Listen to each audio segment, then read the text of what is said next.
Hello दोस्तों, पिछले कुछ सालों में कई बॉलीवुड मूवीज के सीक्वल हमें देखने को मिले हैं, जैसे कि हाल ही में गदर 2 और OMG 2 रिलीज हुई थी, जिसने अच्छा कलेक्शन भी किया और ऑडियंस ने काफी इन फिल्मों को पसंद भी किया। एक तरह से देखा जाए तो इन दिनों बॉलीवुड में रीमेक और सीक्वल्स की बाढ़ आ गई है और अब स्त्री 2 और हेरा फेरी 3 की शूटिंग भी शुरू हो चुकी है। मगर कुछ फिल्में ऐसी भी हैं जो सच में डिजर्व करती हैं सीक्वल का, यानी उनका सेकंड पार्ट जरूर बनना चाहिए और लोगों को इनके सीक्वल का बेसब्री से इंतजार भी है। लेकिन अफसोस की बात यह है कि अब तक इन फिल्मों के सीक्वल्स को लेकर मेकर्स की ओर से कोई अपडेट नहीं है। तो आइए जानते हैं वो कौन सी 10 डिजर्विंग मूवी है जिनके सीक्वल्स बनने चाहिए। Number 1, rocket Singh salesman of the year. Ranbir Kapoor की film rocket Singh salesman of the year box office पर फ्लॉप साबित हो गई थी, लेकिन जब टीवी पर फिल्म का प्रीमियर हुआ तो ये सुपर हिट हुई। एक सिख परिवार से आने वाला लड़का हरप्रीत, जिसके बड़े बड़े सपने होते हैं और इन्हीं सपनों को पूरा करने के लिए एक कंपनी में सेल्समैन के तौर पर जॉब ज्वाइन करता है। ईमानदार और सीधा साधा होने की वजह से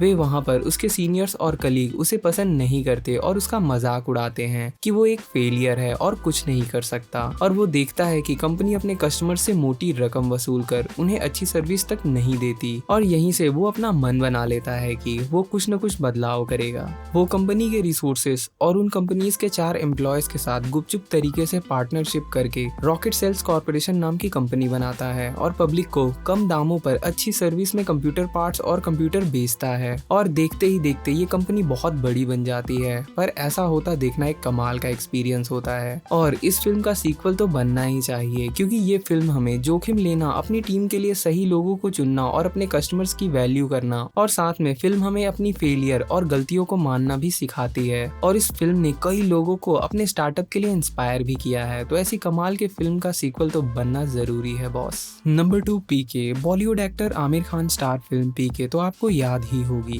जी हाँ, साल 2014 में आई बॉलीवुड ब्लॉकबस्टर हिट फिल्म और जमकर कारोबार करने वाली मूवी पीके एक ऐसे किरदार के इर्द गिर्द घूमती नजर आई जो दूसरी दुनिया से आया था। वो देखने में भले ही इंसानों जैसा हो, लेकिन उसकी समझ काफी ज्यादा थी। उसका स्वभाव सिंपल और जेंटल था। वो एक नए शहर में रहने आता है और वो अपना रिमोट यानी गैजेट खो देता है, जो उसे उसके स्पेस शटल के साथ कांटेक्ट करने में मदद करता है। बाद में उसकी मुलाकात एक टेलीविजन जर्नलिस्ट से होती है, यानी अनुष्का शर्मा से, और वो दोनों मिलकर रिमोट को ढूंढते हैं। और इसी दौरान हर स्थिति परिस्थिति में सवाल पूछना पीके की आदत में शुमार था। पीके का किरदार इतना प्यारा और ईमानदार है कि लोग उसके सवाल का ना चाहते हुए भी जवाब दे ही देते हैं और गाहे बगाहे उसकी सोच के साथ खुद भी बह जाते हैं। मूवी में आमिर खान की दमदार एक्टिंग ने लोगों को खूब हंसने पर मजबूर किया। राजकुमार हिरानी द्वारा डायरेक्ट इस फिल्म ने दुनिया भर में 792 करोड़ रुपए और भारत में 340 करोड़ रुपए का कलेक्शन किया था। और फिल्म पीके में आपने देखा होगा कि कैसे मूवी के आखिरी सीन में रणबीर कपूर नजर आए थे। उसमें उन्होंने छोटा सा कैमियो रोल प्ले किया था। आमिर खान का किरदार रणबीर कपूर के किरदार को धरती पर लाते ही पीके खत्म हो जाती है। एलियन धरती पर वापस तो आया, लेकिन उसने क्या किया इसके बारे में कुछ भी नहीं पता। सीक्वल में दोनों को एक साथ अर्थ पर मस्ती करते देखना वाकई दिलचस्प होगा और इसी वजह से इस फिल्म के सीक्वल के आने का चांस काफी ज्यादा है। और इस फिल्म का सीक्वल पार्ट आना भी चाहिए, क्योंकि ऑडियंस ने पहले पार्ट को खूब पसंद किया था और सेकंड पार्ट का भी ऑडियंस बेसब्री से इंतजार कर रही है। नंबर 3, दिल चाहता है। अब तक की सबसे बेहतरीन फिल्मों में से एक और दोस्ती पर बनी बॉलीवुड की ब्लॉकबस्टर फिल्म दिल चाहता है 2001 में आई। इस फिल्म में आकाश, समीर और शेठ की जोड़ी भी कमाल थी। फिल्म 3 दोस्तों की कहानी दर्शाती है कि कैसे 3 यंगस्टर्स उम्र के साथ जिम्मेदारियों को समझते हैं। और तब इस फिल्म ने हमें दिए थे वो कमाल के कैरेक्टर्स जिनमें हमने खुद को देखा था, वो जोक्स जिन्होंने हमें खूब हंसाया था, और गोवा जैसे रोड ट्रिप के लिए कभी ना खत्म होने वाला प्यार, नई यंगस्टर्स की सोच, इतना कुछ इस फिल्म ने एक साथ हमें दिखाया था। और इस फिल्म के गाने भी कमाल थे, जिनमें से एक तो ब्रश करते हुए बना टाइटल सॉन्ग। दिल चाहता है सॉन्ग शंकर महादेवन ने ब्रश करते समय सोचा था। जितनी बड़ी ये हिट पिक्चर थी, उससे ज्यादा बड़ा हिट इस फिल्म का म्यूजिक था, जो लिखा और डायरेक्ट किया गया था फरहान अख्तर की ओर से। जिंदगी ना मिलेगी दोबारा और मिल्खा सिंह जैसे फिल्में करने वाले फरहान अख्तर की ओर से ये कमाल की स्टोरी उस टाइम पर लिखी गई थी। फिल्म जब रिलीज हुई तब आमिर, अक्षय और सैफ के किरदार के बीच की बॉन्डिंग, उनकी लाइफ और एडवेंचर काफी पसंद किए गए थे। तीनों के तीनों अलग सोच विचार वाले होते हैं, लेकिन एक दूसरे के पक्के दोस्त भी होते हैं। इन्होंने दोस्ती की प्यारी बॉन्डिंग को बखूबी इस फिल्म के जरिए दिखाया है, जहाँ पर एक दूसरे से मजाक करना, जरूरत पड़ने पर एक दूसरे को सपोर्ट करना, और इस फिल्म में इनकी दोस्ती में दरार भी आ जाती है। लेकिन ये ठहरे सच्चे दोस्त एक समय बाद फिर से एक हो जाते हैं, और इतनी कमाल के फिल्म का सीक्वल तो बनना ही चाहिए, और काफी लोग इसके सीक्वल का इंतजार भी कर रहे हैं। Number 4, mister India. 1987 में आई अनिल कपूर और श्रीदेवी की स्टार फिल्म मिस्टर इंडिया सिर्फ एक फिल्म नहीं थी, बल्कि हमारे बचपन की एक खूबसूरत याद है। ये फिल्म हमारे दिलों के एक हिस्से में बसी हुई है, जिसे समय भी नहीं मिटा सकता। इस फिल्म की कहानी सलीम जावेद की जोड़ी ने लिखी थी, और इसे उस दौरान बिना VFX के शूट किया गया था। महज 3 करोड़ के बजट में बनी इस मूवी ने बॉक्स ऑफिस पर 10 करोड़ रुपए कमाए थे। इस मूवी में अनिल कपूर और श्रीदेवी लीड रोल में थे, और सतीश कौशिक दोस्त कैलेंडर के तौर पे, तो अमरीश पुरी विलन मोगैम्बो की भूमिका निभा रहे थे।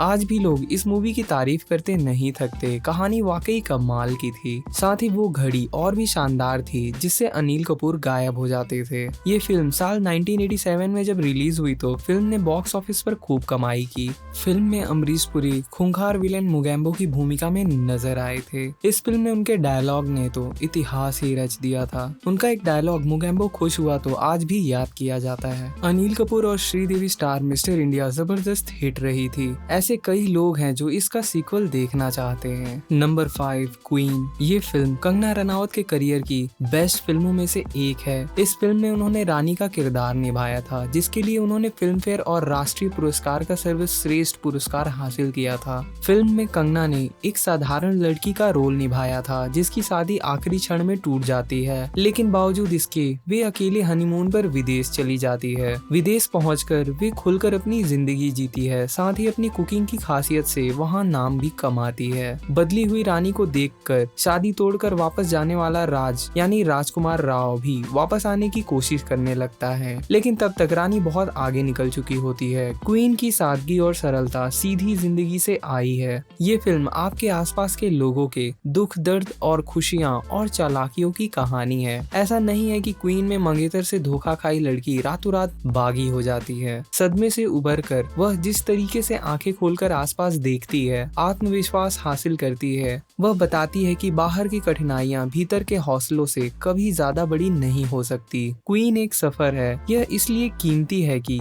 एक जिंदगी को बदल देता है। यकीन मानिए कि क्वीन जैसी फिल्में छोटे शहरों के आत्मविश्वास के अभाव की शिकार कई लड़कियों का जीवन पॉजिटिव ढंग से बदल सकता है। ये फिल्म आपको सिनेमा की ताकत का एहसास दिलाती है, और इस फिल्म का सीक्वल तो बनना ही चाहिए। नंबर 6, जिंदगी ना मिलेगी दोबारा। जिंदगी ना मिलेगी दोबारा बॉलीवुड की सबसे बेहतरीन फिल्मों में शुमार की जाती है। इस फिल्म की डायरेक्टर जावेद अख्तर की बेटी और फरहान की बहन जोया अख्तर थी, और फरहान अख्तर और रितेश सिंधवानी द्वारा प्रोड्यूस इस फिल्म को हर जनरेशन ने पसंद किया था। ऋतिक रोशन, फरहान अख्तर, अभय देओल और कैटरीना कैफ स्टार ये फिल्म 3 दोस्तों की कहानी थी, जो सालों बाद मिलकर शादी से पहले स्पेन में छुट्टियों पर जाते हैं और अपनी जिंदगी के बारे में कुछ नया सीखते हैं। यह यात्रा रिश्तों को सुधारने, घावों को ठीक करने, जीवन से प्यार करने और अपने सबसे बुरे डर से लड़ने का एक अवसर बन जाती है। जिंदगी ना मिलेगी दोबारा ऐसी फिल्म में से एक है जिसने एक पूरी पीढ़ी के लोगों की सोच बदल दी थी और देश भर को ट्रैवल गोल्स दिए थे। जिंदगी ना मिलेगी दोबारा ने दर्शकों पर अपनी ऐसी छाप छोड़ी है कि लोग उससे 10 बार देखकर भी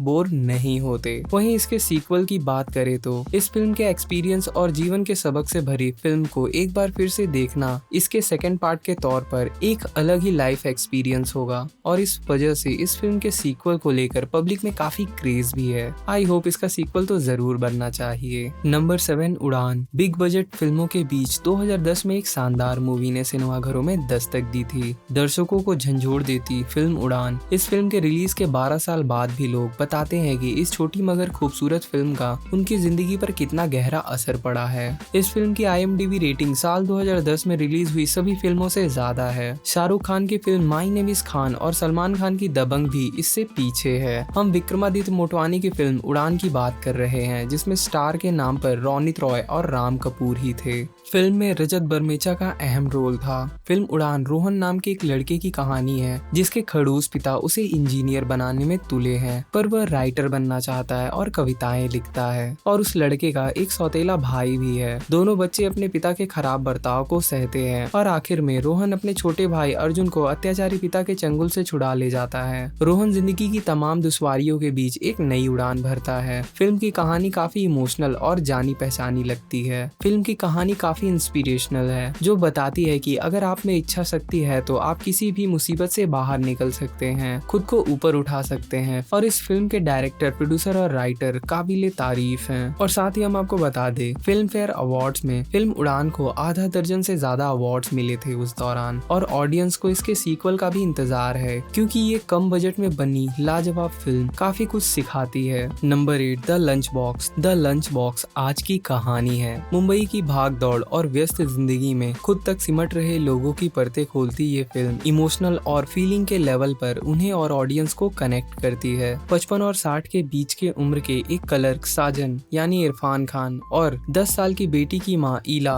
की कहानी है। ईला के पति ईला को समय नहीं दे पाते, जिसकी वजह से ईला अपनी लाइफ में काफी ज्यादा अकेली है। और इस वजह से ईला अपने पति को खुश रखने के लिए रोज उसके लिए लंच बनाती है और डिब्बे में भेजती है। और ये कहानी गलती से डिब्बे बदल जाने की वजह से शुरू होती है। ईला की ओर से भेजा गया डिब्बा उसके पति को न जाकर साजन को पहुंच जाता है। साजन को खाना अच्छा लगता है और वो थैंक यू की एक चिट्ठी उस डिब्बे में छोड़ देता है। और इसके बाद शुरू होता है चिट्ठियों का लेन देन। टिफिन में रोटियों के साथ भेजी जा रही इन चिट्ठियों की भाषा धीमे धीमे अधिकार वाली हो जाती है। एक दूसरे से बिना मिले उसके अपनी दिल की बात कहने का अधिकार। दरअसल इन चिट्ठियों से ईला और साजन अपनी जिंदगी की ही नहीं, अपने जैसे हजार लाखों लोगों की सोच की बातें करते हैं। चिट्ठियों में लिखी गई ये बातें जिंदगी बिताने के साथ संभावनाओं की बंद हो रही खिड़कियों की भी कहानी कहते हैं। और एक समय ऐसा भी आता है कि जब साजन और ईला एक दूसरे से मिलने का मन भी बना लेते हैं, मगर ऐसा संभव नहीं होता। और इन्हीं सबको,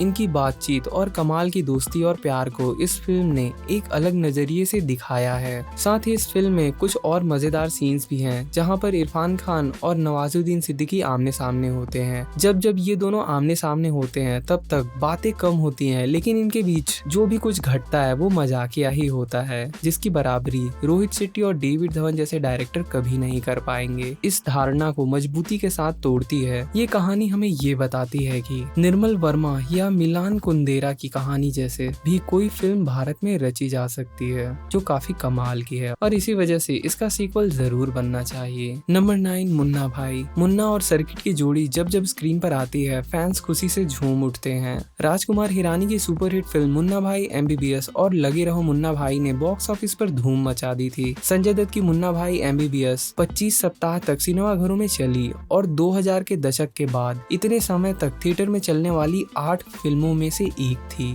और हम आपको बता दें, बतौर डायरेक्टर राजकुमार हिरानी ने फिल्म मुन्ना भाई MBBS के जरिए ही हिंदी सिनेमा में अपनी शुरुआत की थी। और इन फिल्मों में मुन्ना सर्किट की जोड़ी की दोस्ती और समाज के लिए कई अच्छे मैसेज छोड़े गए थे, जो आम और रोजमर्रा के लोगों से जुड़ा हुआ था। फिल्म के सुपरहिट होने के बाद डायरेक्टर राजकुमार हिरानी ने इसके सीक्वल मुन्ना भाई चले अमेरिका की भी घोषणा की थी। इतना ही नहीं, फिल्म का पोस्टर भी रिलीज कर दिया गया था। बताया गया था कि अगले साल तक इस फिल्म को रिलीज कर दिया जाएगा। हालांकि बाद में इस फिल्म को लेकर सारी बातें बंद हो गई और पूरा प्रोजेक्ट ठंडे बस्ते में चला गया। और इन्हीं सब के बीच मुन्ना भाई चले अमेरिका का एक छोटा सा मजेदार टीजर भी रिलीज हुआ था, लेकिन फिल्म कैंसिल हो चुकी थी। मगर फैंस दोनों की जोड़ियों को एक बार फिर से पर्दे पर देखने के लिए इस कदर बेचैन है कि जब भी उन्हें मौका मिलता है तब भी वे लोग मुन्ना भाई 3 की मांग करने लग जाते हैं। संजय दत्त और अरशद वारसी ने अपने किरदारों से जो क्रेज पैदा किया है, उसे देखते हुए ऑडियंस उन्हें मुन्ना भाई MBBS 3 में एक साथ देखने की उम्मीद कर रहे हैं। और इस फिल्म का भी सीक्वल जरूर बनना चाहिए। नंबर 10, अंधाधुन। आयुष्मान खुराना की ये नेशनल अवार्ड विनिंग फिल्म सबसे ज्यादा सीक्वल डिजर्व करती है। आयुष्मान खुराना, राधिका आप्टे और तब्बू स्टार फिल्म अंधाधुन 2018 की black comedy crime thrill film है। फिल्म की कहानी एक मर्डर मिस्ट्री पर आधारित है,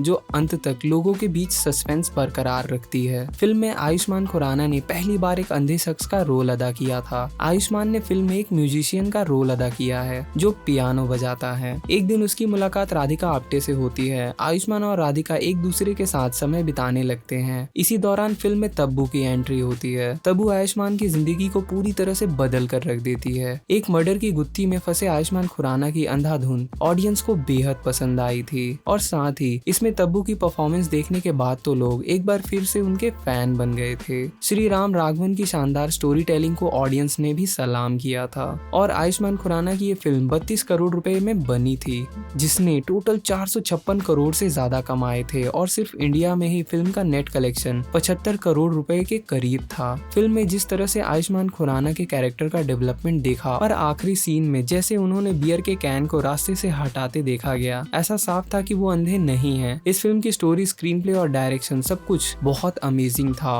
और इसका एक पार्ट और देखना तो बनता है। इसी के साथ वीडियो को करते हैं एंड अगर कोई नाम इस लिस्ट में छूट गया हो तो हमें कमेंट बॉक्स में जरूर बताएं। आई होप वीडियो आपको पसंद आई होगी। मिलते हैं नेक्स्ट वीडियो में।